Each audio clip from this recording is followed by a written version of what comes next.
Bienvenidos a la Universidad Privada Telesud. Queremos agradecer al Canal T y al campus virtual de la universidad que nos acompaña y hace posible esta comunicación con ustedes allí en tu hogar, en tu centro de trabajo, en tu centro de estudio, en el lugar que has escogido para poder seguir aprendiendo esta hermosa profesión de lo que es el derecho.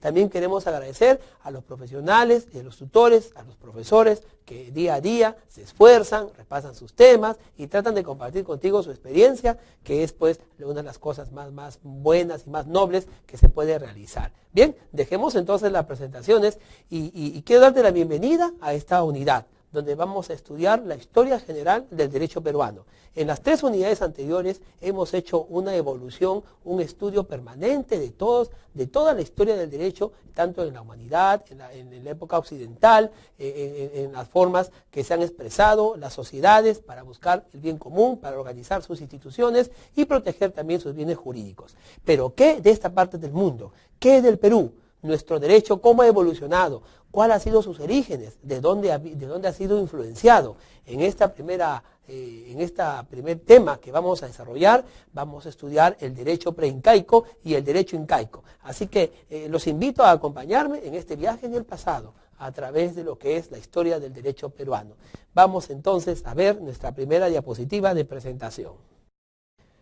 El tema 1. Tenemos el derecho preincaico. Poco sabemos de las culturas que habitaron los territorios de lo que después fue el imperio del Tahuantinsuyo, pero los historiadores y también los cronistas concluyen que aún sin leyes escritas existió una evidencia de la existencia de normas en las culturas preincaicas, dado que solo un sistema organizativo rígido pudo permitir el desarrollo de tales majestuosas construcciones, aquellas técnicas agrícolas, avances científicos y la construcción de caminos y toda una manifestación cultural ante la cual hoy en día el mundo se rinde por su perfección y por su significado avance. El respeto de las costumbres terrenas que estuvieron íntimamente unidas a creencias religiosas o panteístas fue una característica de la vida de las culturas preincaicas.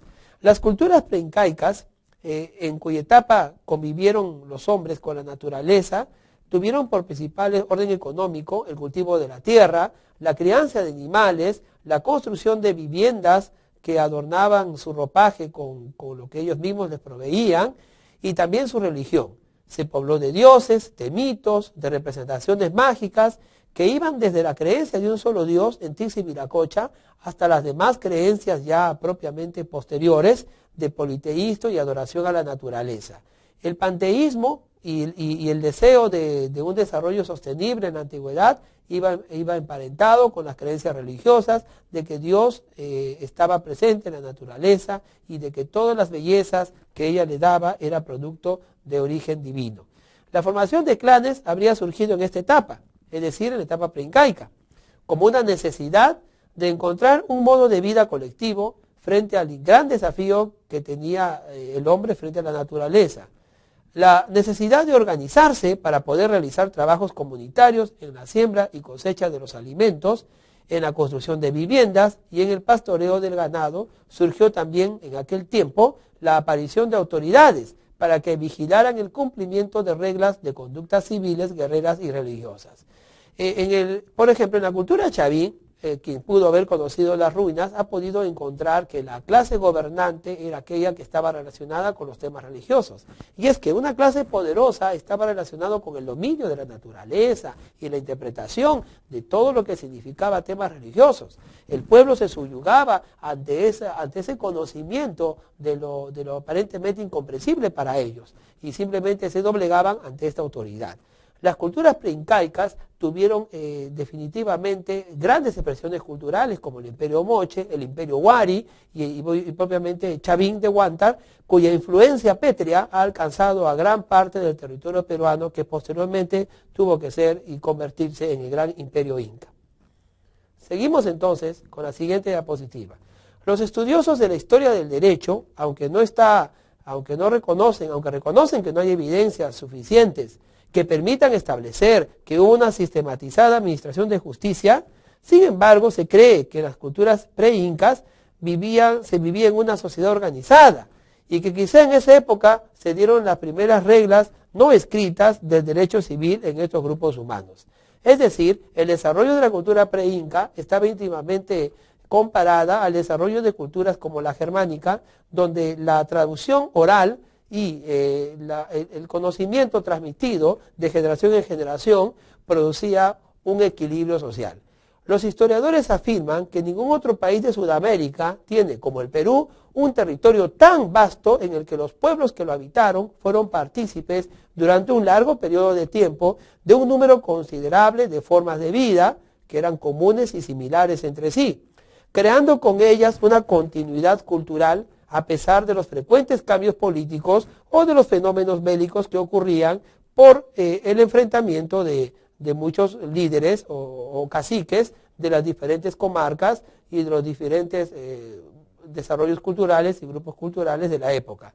¿Podría haber existido continuidad cultural en un territorio poblado por bárbaros que no respetaran ninguna norma establecida, en el que no hubieran autoridades que hicieran respetar la principal regla del derecho, que es aquella de dar a cada uno lo suyo, y en el que no se dieran castigos para sancionar a aquellos que infringieran las leyes dictadas por los soberanos? ¿Podríamos concluir que eso es posible? Definitivamente creemos que no. Los antropólogos e historiadores dicen que no, y además afirman que precisamente por no contar con un sistema de escritura, era tan acentuado en las antiguas culturas como las preincaicas y las incaicas el deseo de preservar las tradiciones y los ritos. Déjame explicarte algo. En aquel tiempo, y no se ha descubierto hasta ahora, el significado de una escritura en preincaico, en la época preincaica y en la época incaica. Sin embargo, como bien hemos comentado hace un momento, ¿cómo es posible que no exista un orden social si no hay autoridades que hayan respetado la ley, que hayan respetado cierto grado de propiedad, cierto grado de posesión? ¿Cómo era entendido el equilibrio y la no existencia de conflictos sociales en aquel tiempo? Definitivamente, entonces, es seguro de que existía cierta forma de legislación, no escrita, pero sí consuetudinaria, y al igual que en algunos pueblos germanos, de espontaneidad. La solución, en todo caso, a los conflictos sociales en época preincaica se daba tanto en el clan personal como en alguna autoridad reconocida posteriormente por ellos. Vamos a ver otra diapositiva. Las culturas preincaicas habrían ya comprendido entonces la importancia de mantener la paz y de convivir pacíficamente respetando las normas. Sin embargo, la justicia era una transacción de parte de las autoridades para algunos grupos sociales. Los antropólogos e historiadores dicen que esto es porque toda sociedad necesita sobrevivir y es esta autoprotección la que la lleva finalmente a entender la necesidad de convivir cada uno de sus sujetos entre ellos.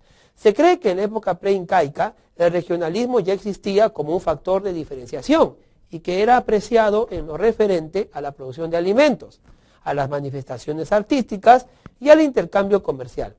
Todo eso nos hace presumir la existencia del Estado como una superestructura social, política y religiosa, con notoria tendencia a la diferenciación de clases y que había creado sus propios objetivos y los medios para alcanzarlos. Bueno, respecto a este tema, debemos mencionar pues que en todas las sociedades preincaicas y antiguas siempre había esa acentuación de la diferenciación de clases y de delegar el poder a una de ellas, o que una de ellas lo tome considerablemente. Bueno, seguimos entonces con la siguiente diapositiva. En esta etapa de la humanidad, los pueblos ponían en boca de sus dioses reglas de conducta, normas, etc., cuya infracción se consideraba un atentado en realidad no contra los hombres, sino contra la divinidad. Será el respectivo dios regional o en todo caso de la familia o de la aldea quien manifestará su voluntad. Y como es el Dios el que ordena, entonces hay que obedecer. Esas normas o preceptos divinos se transmitían oralmente a través de frases y a través de sentencias que se conservaban de generación en generación. Karl Wittfogel, que es un historiador alemán, decía que las sociedades hidráulicas eran aquellas que desarrollan la agricultura basándose en obras de irrigación de gran escala. Los preincas construyeron redes de caminos y construyeron trabajos defensivos como parte de sus obras. Tenemos, por ejemplo, las grandes murallas y también las masas disciplinadas que levantaban dichas construcciones monumentales dirigidas definitivamente por un líder o un poder público. Lo que demuestra que Existía una fuerte estratificación social y definitivamente se encontraba el desarrollo de un Estado poderoso. Las grandes construcciones que hoy día podemos encontrar sobre el Imperio Mochica, sus pirámides, o el Imperio Wari, sus construcciones pétreas, o de la cultura chavín de Huántar, o de los chachapoyas, nos hablan a nosotros de culturas definitivamente desarrolladas y que habían alcanzado un grado de organización. No puede existir una organización social si no hay tampoco un tema de legislación y norma o de ley aceptada. Solo quedan evidencias en las cerámicas de algunas culturas como la mochica, un sistema político-social reflejado en piezas que retratan muchos tipos humanos. Por ejemplo, quiero decirte algo. Cuando nosotros vamos a cualquier museo, podemos contemplar allí en los huacos la efigie de sacerdotes, de mujeres, de esclavos, inclusive de sacrificados, que nos denotan a nosotros y nos acreditan la existencia de un sistema social basado en clases muy estrictamente respetadas. Y no solamente podemos encontrar estas clases sociales, sino podemos encontrar en diferentes huacos y manifestaciones textiles y también pétreas la existencia de clases dominantes, de clases gobernativas. Quiero mostrarte entonces una siguiente diapositiva. Esas normas o preceptos, ¿no?, como ya dijimos, se transmitían oralmente y nos ayudaban a nosotros a entender lo importante que era la transmisión oral. En esta etapa de humanidad, ¿no?, en ese tiempo, los preceptos y normas no solamente pues se transmitían oralmente, sino también a través de la costumbre. Por ejemplo, nosotros podemos encontrar como una gran herencia incaica aquel frase en quechua que dice Amasúa, Amayuya o Amaqueya, cuya traducción para el orden moderno sería: no seas ladrón, no seas mentiroso y no seas perezoso. Cuando se habla de transmisión oral o cuando se habla de medios de comunicación, no podemos dejar de mencionar uno de los grandes enigmas que hasta hoy día ha quedado sin resolver, perteneciente no solamente a la etapa pre-inca, sino también a la etapa inca. Nos referimos al contenido y a la función de los quipus, las complicadas cuerdas llenas de nudos que constituían un elaborado sistema de contabilidad y de estadística. Ese sistema de contabilidad, algunos historiadores aventuran a decir que habría servido para registrar, entre otros, la población del imperio, la cantidad de los alimentos almacenados, la cantidad de personas destinadas a la realización de ciertos trabajos de ingeniería, como por ejemplo la construcción de fortalezas o caminos, y también el pago de tributos y la cantidad incluso de juicios que se llevaban a cabo en un proceso de administración de justicia.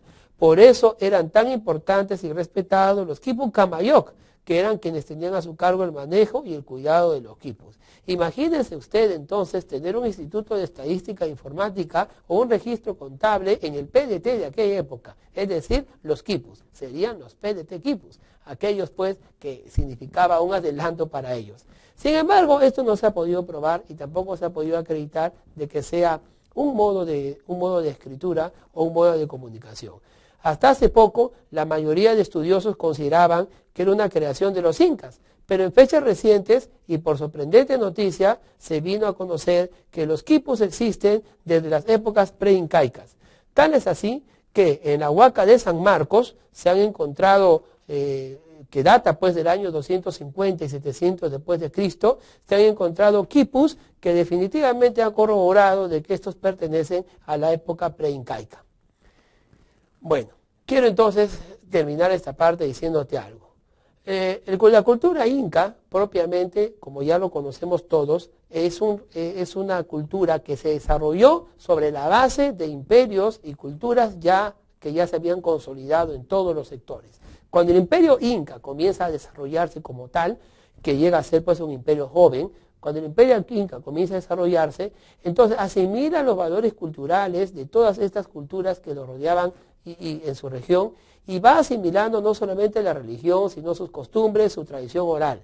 Es posible quizá que esta tradición oral, esta costumbre haya sido tan fuerte en estos pueblos pre-incas, que los incas no hayan tenido necesidad posteriormente de crear tampoco la escritura y de esta manera heredar de alguna forma ese sistema de transmisión de la legislación, bueno, de la legislación hablada, ese sistema de normatividad de la sociedad, para luego aplicarla a sí misma y de alguna manera dejar que estos pueblos permanezcan de esa forma en esta tradición legislativa y normativa para no influenciar en ellos y que se unan pacíficamente al imperio. ¿Es posible que esto sea posible, no? Valga la redundancia. Pues yo creo que sí.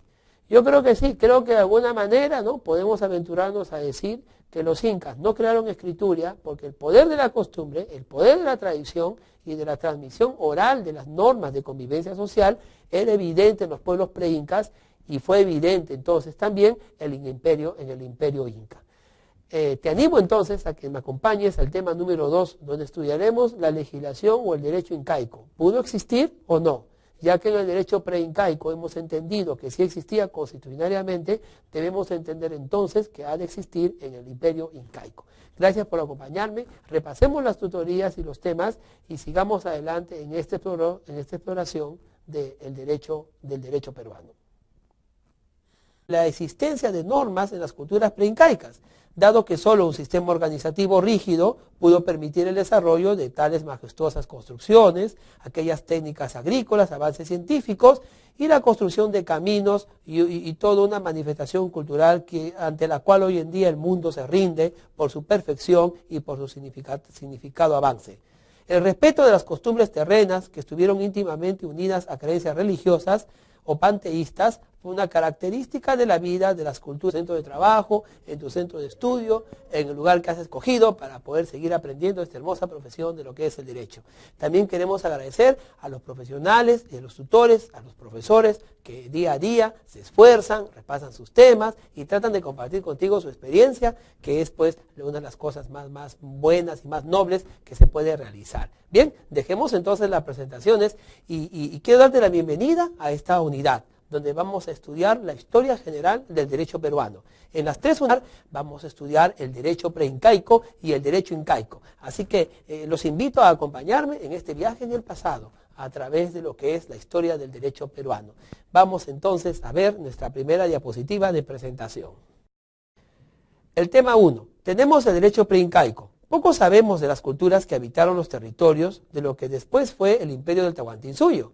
Pero los historiadores y también los cronistas concluyen que aún sin leyes escritas existió una evidencia de unidades anteriores. Hemos hecho una evolución, un estudio permanente de toda la historia del derecho, tanto en la humanidad, en la época occidental, en las formas que se han expresado las sociedades para buscar el bien común, para organizar sus instituciones y proteger también sus bienes jurídicos. Pero ¿qué de esta parte del mundo? ¿Qué del Perú? Nuestro derecho, ¿cómo ha evolucionado? ¿Cuáles han sido sus orígenes? ¿De dónde ha sido influenciado? En este primer tema que vamos a desarrollar.